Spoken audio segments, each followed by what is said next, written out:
5월 11일 가정예배를 하나님 앞에 올려드리겠습니다. 먼저 사도신경으로 우리의 신앙을 고백하겠습니다. 나는 전능하신 아버지 하나님 천지의 창조주를 믿습니다.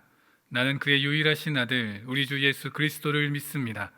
그는 성령으로 잉태되어 동정녀 마리아에게서 나시고 본디오 빌라도에게 고난을 받아 십자가에 못 박혀 죽으시고 장사된 지 사흘 만에 죽은 자 가운데서 다시 살아나셨으며 하늘에 오르시어 전능하신 아버지 하나님 우편에 앉아 계시다가 거기로부터 살아있는 자와 죽은 자를 심판하러 오십니다. 나는 성령을 믿으며 거룩한 공교회와 성도의 교제와 죄를 용서받는 것과 몸의 부활과 영생을 믿습니다. 아멘. 다 함께 복음성가 정결한 마음 주시옵소서 찬양하겠습니다.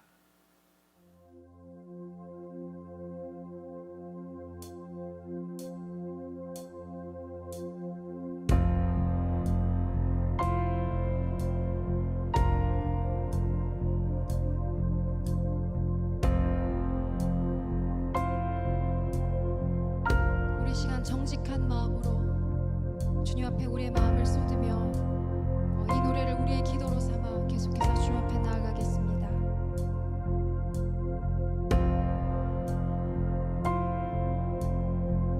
정결한 마음 주시옵소서. 정결한 마음 주시옵소서.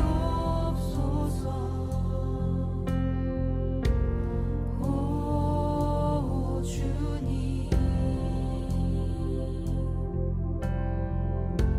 정직한 영을 새롭게 하소서.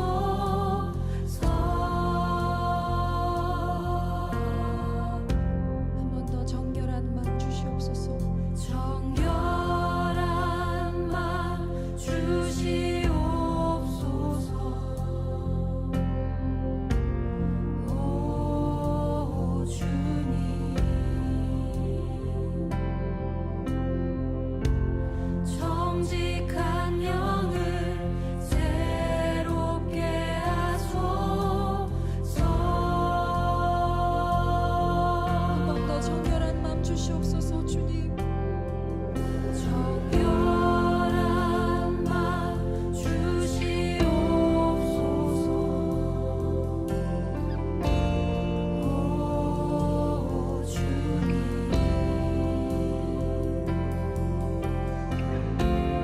정직한 영을 새롭게 하소서.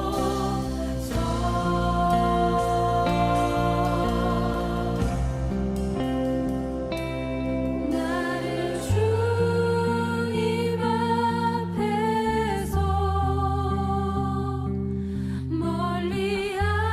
멀리하지 마시고 주의 성령을 거두지 마옵소서.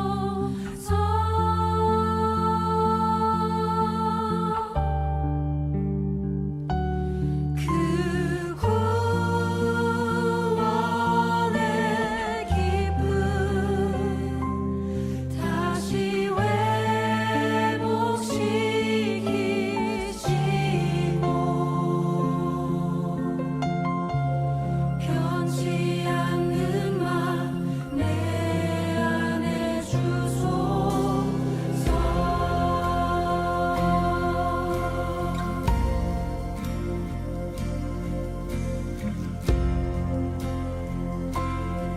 우리 한 번 더 함께 고백합시다. 정결한 마음. 정결한 마음 주시옵소서.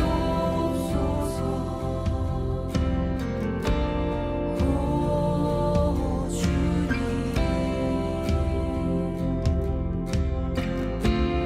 정직한 영을 새롭게 하소서. 정결한 마음 주소서. 주님,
주시는 하나님의 말씀은 사무엘상 2장 11절부터 21절까지의 말씀입니다. 엘가나는 라마의 자기 집으로 돌아가고 그 아이는 제사장 엘리 앞에서 여호와를 섬기니라.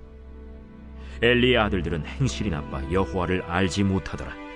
그 제사장들이 백성에게 행하는 관습은 이러하니 곧 어떤 사람이 제사를 드리고 그 고기를 삶을 때 제사장의 사환이 손에 3살 갈고리를 가지고 와서 그것으로 냄비에나 솥에나 큰 솥에나 가마에 찔러 넣어 갈고리에 걸려 나오는 것은 제사장이 자기 것으로 가지되 실로에서 그곳에 온 모든 이스라엘 사람에게 이같이 할 뿐 아니라 기름을 태우기 전에도 제사장의 사환이 와서 제사 드리는 사람에게 이르기를 제사장에게 구워드릴 고기를 내라.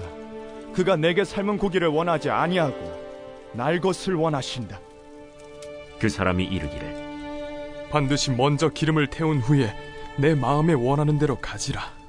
아니라 지금 내게 내라. 그렇지 아니하면 내가 억지로 빼앗으리라. 하였으니 이 소년들의 죄가 여호와 앞에 심히 크면 그들이 여호와의 제사를 멸시함이었더라. 사무엘은 어렸을 때 세마포 에봇을 입고 여호와 앞에서 섬겼더라. 그의 어머니가 매년 드리는 제사를 드리러 그의 남편과 함께 올라갈 때마다 작은 겉옷을 지어다가 그에게 주었더니 엘리가 엘가나와 그의 아내에게 축복하여 이르되 여호와께서 이 여인으로 말미암아 내게 다른 후사를 주사 이가 여호와께 간구하여 얻어바친 아들을 대신하게 하시기를 원하노라. 하였더니 그들이 자기 집으로 돌아가매 여호와께서 한나를 돌보시사 그로 하여금 임신하여 세 아들과 2 딸을 낳게 하셨고 아이 사무엘은 여호와 앞에서 자라니라. 오늘 본문은 사무엘의 성장을 기록하고 있습니다. 사무엘이 누구입니까? 이스라엘 역사에서 전무후무한 인물 중 하나입니다. 바로 선지자이면서 제사장이었고 사사이기도 했던 인물이었습니다. 정치와 종교 그리고 군사 작전권까지 가지고 있었던 유일한 구약의 인물 바로 사무엘입니다. 이러한 사무엘의 출생을 다루는 1장에 이어서 오늘 본문인 2장은 사무엘의 출생 이야기의 결론이자 성장 이야기를 연결하는 연결고리에 해당한 본문입니다. 11절 말씀에 엘가나는 한나와 함께 라마의 자기 집으로 돌아갔고 사무엘은 실로에 남았다라고 기록하고 있습니다. 사무엘은 이렇게 홀로 남게 되었지만 그곳에서 제사장 엘리의 집에서 엘리의 지도를 받으며 여호와를 섬겼습니다. 이때 섬겼다라고 하는 히브리어는 샤라트라고 하는 단어인데요. 이 동사는 흔히 성소에서 봉사하며 일하는 것을 가리킵니다. 비록 자식 교육에 실패한 엘리 제사장이기는 했지만 이 사무엘은 성소에서 봉사하며 엘리라고 하는 그래도 당대 최고의 인물에게 교육을 받았던 것을 우리는 알 수 있고 이것은 후에 사무엘이 하나님의 일을 훌륭하게 감당할 수 있었던 배경이 되게 된 것입니다. 여호와의 집에서 최고의 교육을 잘 배우며 성장했던 사무엘.